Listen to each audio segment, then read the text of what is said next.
Quinn, a member of the California Arts Council and Beverly Hills Arts Commission, is the former West Coast editor of Andy Warhol's Interview magazine and society editor of the Herald Examiner. Her cover stories can be read in Venice and Detour magazines, and she is a contributing editor to California Apparel News. For the next half hour, Joan will bring you inside news and views on society, art, film, and the exhilarating worlds of these multifaceted people. Here is Joan Quinn.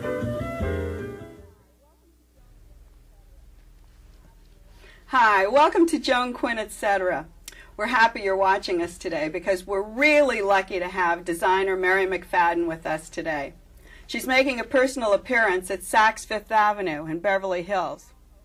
Mary lives in New York, but she's spent time all over the world. She's lived in France and South Africa and many other places that she's going to tell us about today.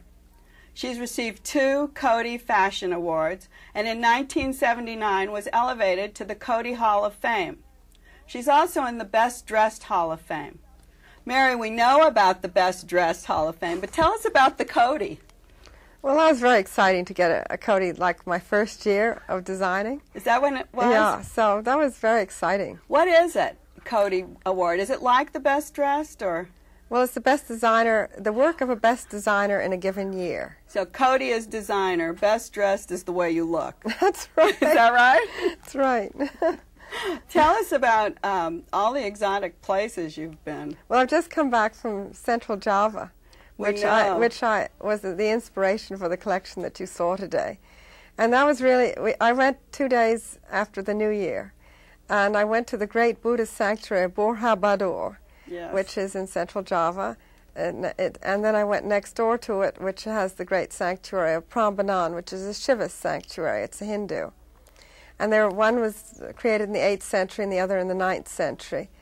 And I was so fascinated to be in the land, to hear the music, the gamelans, and to be admitted into the courts, because the courts are still run by the sultans. Now it's Islamic, of course. The country is totally Islamic. I mean, every morning at 4 o'clock. You hear everything. You hear the roosters, and then, of course, the call to prayer. Before you got to Indonesia, Java, you lived in South Africa. South Africa. Tell us a little bit about that. Well, I was a journalist in South Africa, and I worked for the Rand Daily Mail, and I was editor of Vogue South Africa. So before you ever started designing, I'm going to go back into your career. Right. Okay. And tell us where you were actually born and how you got to where you were born, not how you were born. I was born in New York City, and I went to Diana Vreeland actually appointed me as editor of Vogue South Africa. So I made my way to South Africa, and at the same time I married an executive at De Beers Diamonds. Oh. So, I mean, it was fortuitous that I also had a job at the same time. The best. And so Vogue South Africa was a rather fledgling magazine at that point. And everyone thought that, you know, apartheid was going to be doomed, that there would be a civil war any moment. And in 1969, Vogue South Africa was closed down. Oh. And so then I worked for the Rand Daily Mail, which is an anti-government newspaper. And your husband was still there working? He was working for De Beers Diamonds. He was running the diamond mines in South Africa. Not only in South Africa, but De Beers also had diamond mines in Tanzania, the Williamson's diamond mine in Tanzania, and it had, of course, the consolidated diamond mines of Southwest Africa, which is the great alluvial find that consolidated the diamond empire. And so, luckily, the Rand Daily Mail sent me to Ethiopia to do stories on the Emperor Haile Selassie. They sent me to Madagascar. They sent me to do stories on the Kamuzu Banda in Malawi, and then, of course, to Southwest Africa and Zimbabwe, as it's now called. Were you trained as a journalist? Was that your training? Well, when I got to South Africa, I was trained by very good editors. So and just because you knew you had an in where you were and you knew what was going on, you were able to follow that career? Well, my mother actually said that I was always a better writer than I am a designer. Did you always want to be a designer, though? No, I thought I'd spend the rest of my life behind a typewriter. Oh, so you did? Oh, I see. Okay. But things changed, because I really believe that I spend my life behind a typewriter. And then, of course, political situations changed in Zimbabwe and South Africa, and I made my way to America, where I became editor of Vogue America.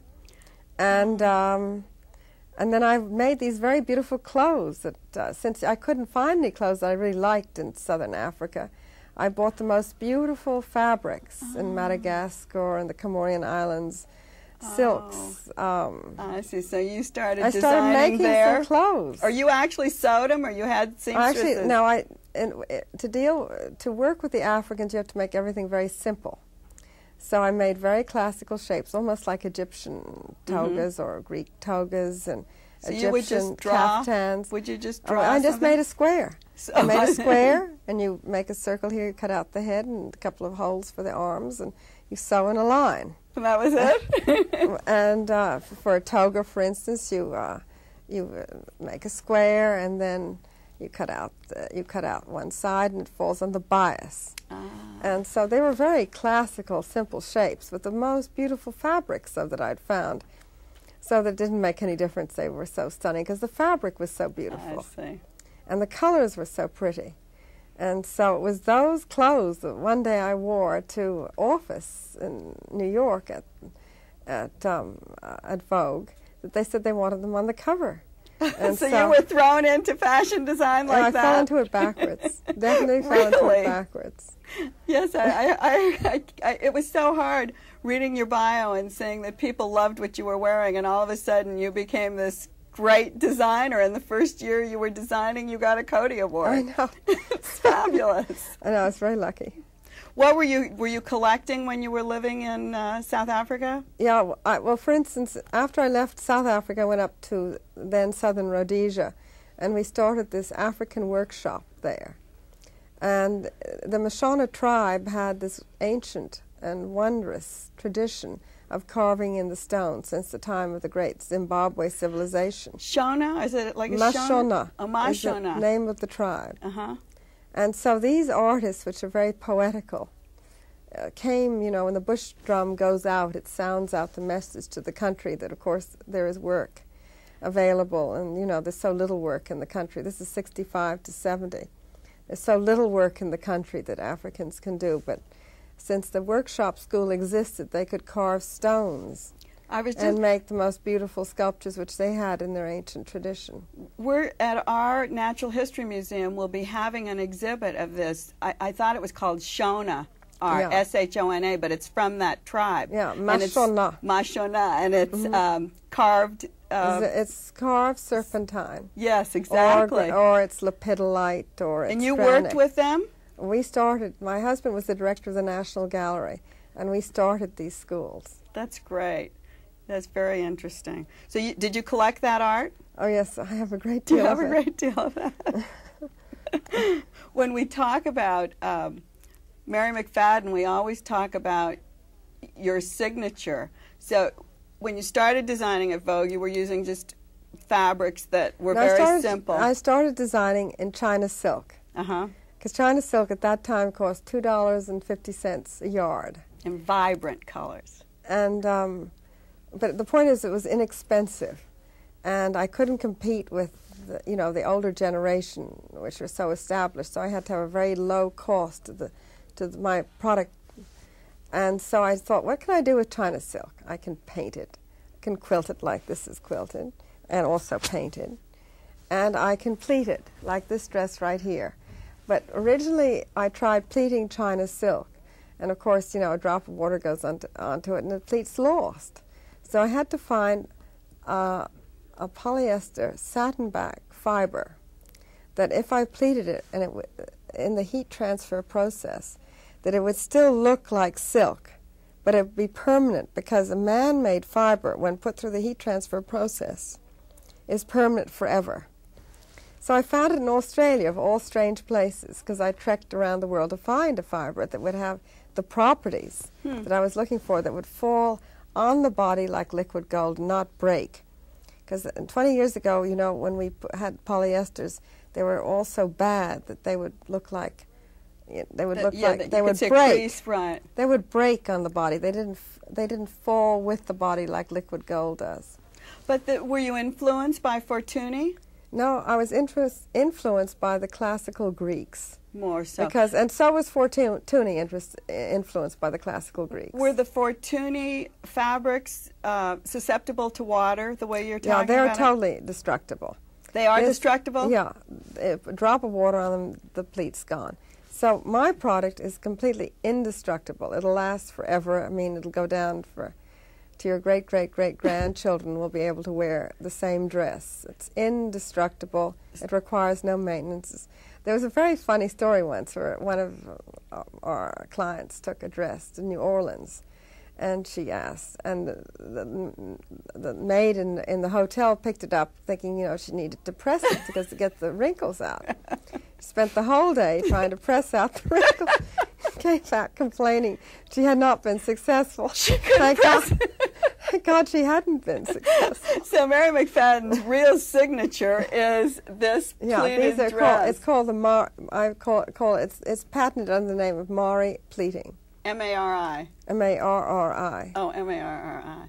And does it work on any kind of fabric, or does it just have to do this? Only has to be on. It only works on this fiber. We have a clip from one of your fashion shows, which I guess when you use your pleating, do you use it every year? I always use it because I will never ever make anything as beautiful as the Mari pleating. So you just change it? I will try as long as I live, but I will never ever come up with anything that is that beautiful. So each collection do something different? We do something different with it in the terms of what is, for instance, in the case of this dress that you just saw, it has these embroideries on it, which we do in India. Mm-hmm. We have the most exquisite workshop in India that does these ancient techniques, the Zardozi. And then on the screen, we'll see how you've changed the sleeves. Right. We'll watch that clip right now. Will you talk over it and tell us what we're seeing? Certainly. Great.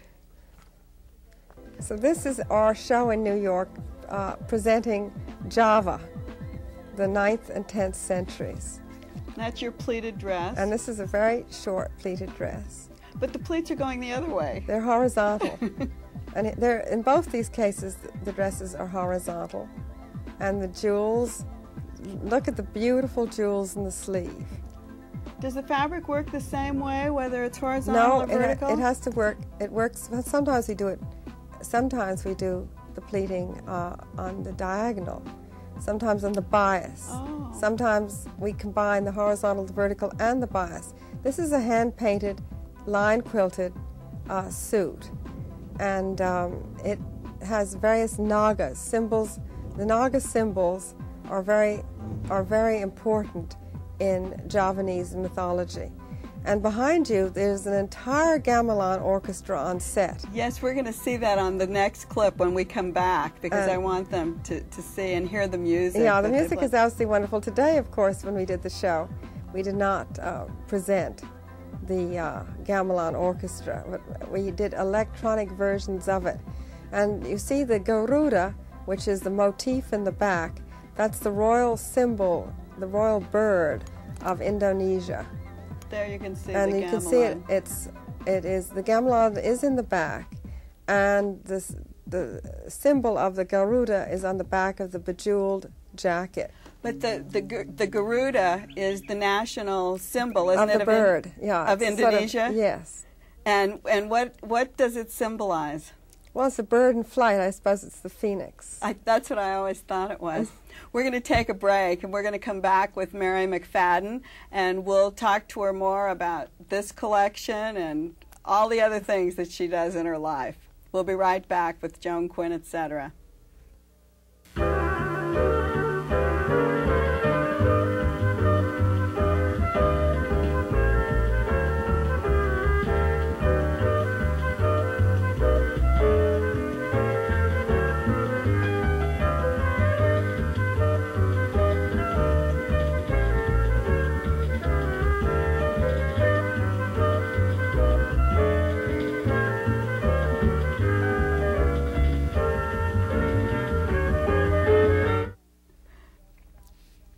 Hi, I'm Joan Quinn. Welcome back to Joan Quinn, etc. We're talking to designer Mary McFadden. She was just telling us about her fascinating trip to Indonesia, and we're going to see part of the show that was influenced by her Java portion of the trip. And Mary, what were some of the colors and dyes and different things that stood out besides the Garuda bird we were talking about? Well, you see, they have very few colors in their designs. They have the earth, and white symbolizes the air, and blue the sky. So did you use those colors in the collection? Yes, we used brown, white, and blue. They were extensively used in the collection. So this piece and that so we here have... you see the blues, you see. Uh-huh. And then this is a very complicated piece of embroidery. It's done in our factories in India. And I think we have the most exquisite, some of the most exquisite embroidery in the world. You have all of the influences in this piece. This is from the Java. This is a fantasy of Java. Of what you think. And it's very complicated, and it's very rich and opulent. And I think it's the most beautiful theater suit. It's a knockout costume. You can say that. You really can. And the dress you're wearing is all hand painted. This is that is also? hand painted and then line quilted. And I like that all our clothes that I make should never crease, that they should travel well, and that they're indestructible, low maintenance. But is that from the collection as well? This is also from Collection Java. I didn't show it today because I was wearing it. Where do you show? Do you show in Tokyo? Do you show in other parts of the world? Where do you show your collection? We've just come back from San Salvador. Is that right? And that was the most incredible experience. We all went down there. The war is over, and they want us, you know, they have their decade is their new decade. Where did you show? We showed at a big hotel there for about 1,000 people. It was very, very exciting. Was it easy to work there? Well, for you? We brought everything with us. We brought our own models with us. We brought 17 models with us. We brought all my organization. We made all they had to do was build a runway, have sound people there, and lighting people. Otherwise, we totally ran the show. Was it like a theater piece, or was it a charity event? It was a charity event. It was. And it was a very exciting experience for us. We loved it. Sounds great. What about, do you show in Japan or Europe or? Well, we showed pretty much all over the world. I mean, I've showed 2 or 3 times in Australia. I mean, there's probably no country that we haven't shown in. Oh, you do? So do you go out like on, I hate to say it's like a journalist, on special assignment, or are you invited, or do you? Well, yeah, either the charity or group of ladies or the government invites us to come and make a presentation. Oh, that's great. Let's take a look at the rest of this collection, because I think you'll really be able to give us some insight into the real beauty of Java from the things we'll see on the runway. So this is our gamelan orchestra.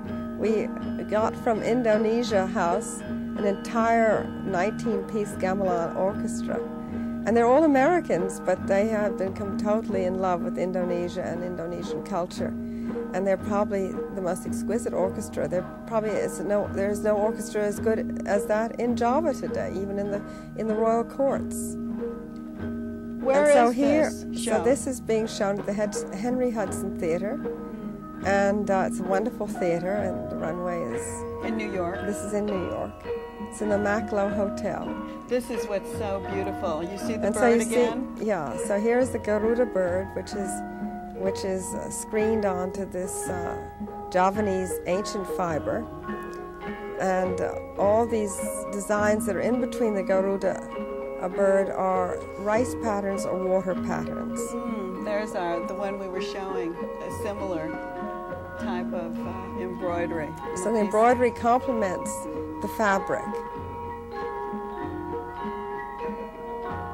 And you can hear the gamelan, of course, in the background. Look at this. This is on a batik type of fabric? This is a batik that's quilted, and it's a rather A-line shape that it combines with a crepe blouse and a black gabardine pant.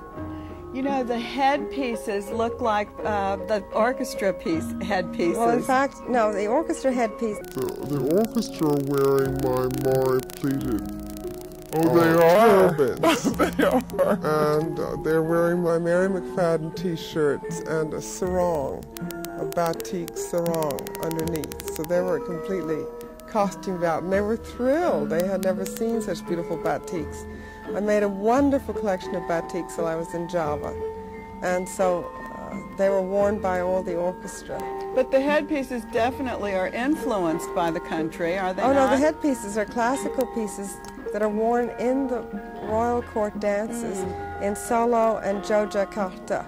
And so I brought them back, and they are legitimate headpieces. What done about in batik? I think someone would say, how can she mix the top and the bottom? How do you explain that? Well, don't you think it looks attractive? I think it looks wonderful, but I don't think that our viewers would ever think of mixing things like that. Well, I think it's attractive like that. Do you see that in the country, mixes like that? I think people are mixing.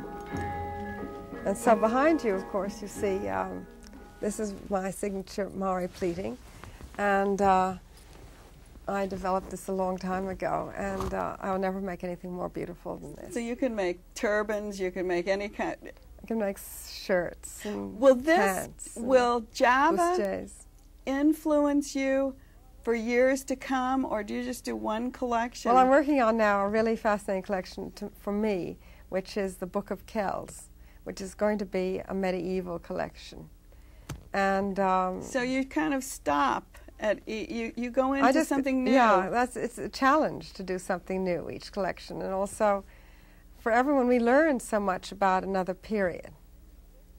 You also, when I was reading the list of things that you design, I mean, it's endless, from furs to glasses to jewelry. Give us a kind of a list, linens, of what you do and how you do it all. Well, tomorrow I'm going to Portland, Oregon, where I've designed the set and the costumes for a ballet there. Ah, so I haven't even gotten into the theater yet. And then, of course, in India we've been working on a film called Zuni, the Last Shah Queen of Kashmir. But the Civil War has somewhat interrupted that. But that was really fascinating, too, because I did the costumes for that film. So costumes in film, and ballet, sets, and sets. and restaurants. I mean, I think that if you're a designer, you should enjoy all elements of design. You should design rugs. You should design glass. Do you? Yes. You do all that. Yes. I noticed you were on the advisory board to Steuben Glass. Right. And what do you do as an advisor? Well, I luckily had a time when I was a curator to a foundation that made the second largest glass collection in the country. So I know a great deal about conceptual modern glass. And so from time to time they've asked me to come and discuss their various glass projects they have. Would you design a set of glass dishes or goblets? Definitely, yes? Definitely. Have you done that yet? Yes. Oh, you're way ahead of us. Give us kind of a list of all the different things. I don't think I covered everything. Well, we have a new collection I'm very proud of. It's called the M.McF collection by Mary McFadden, which is a less expensive collection. And it's dealing with the most beautiful fabric design in silk, or in hand painting and printed or screened, in silk dresses and then evening suits. And this is our newest child or baby or whatever you want to call it. Think that will be more accessible to everyone? Mm-hmm. And then we also have, and this is a business that we are joint partners in, so we have total control over it. Do you have control over everything that you've put your name on? Yes, thank goodness.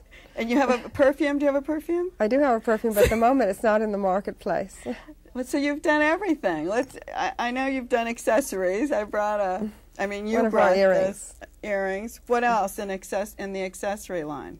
Well, then we've had jewels since the beginning of time. We've done jewels. Then we've done a product called At Home Wear, Sleepwear, and Daywear. And what is that? Even clothes to sleep in, basically, or clothes to lounge around the house. I'm going to show one more piece of jewelry, because this is so beautiful. Can you tell us the influence of this? Well, is it just the grape? No, it was perfect, I thought, for Collection Java.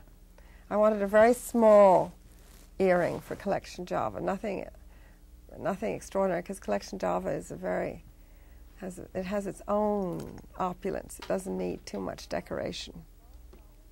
And gloves? We had gold stockings and gold gloves in the collection, which are so beautiful, I thought.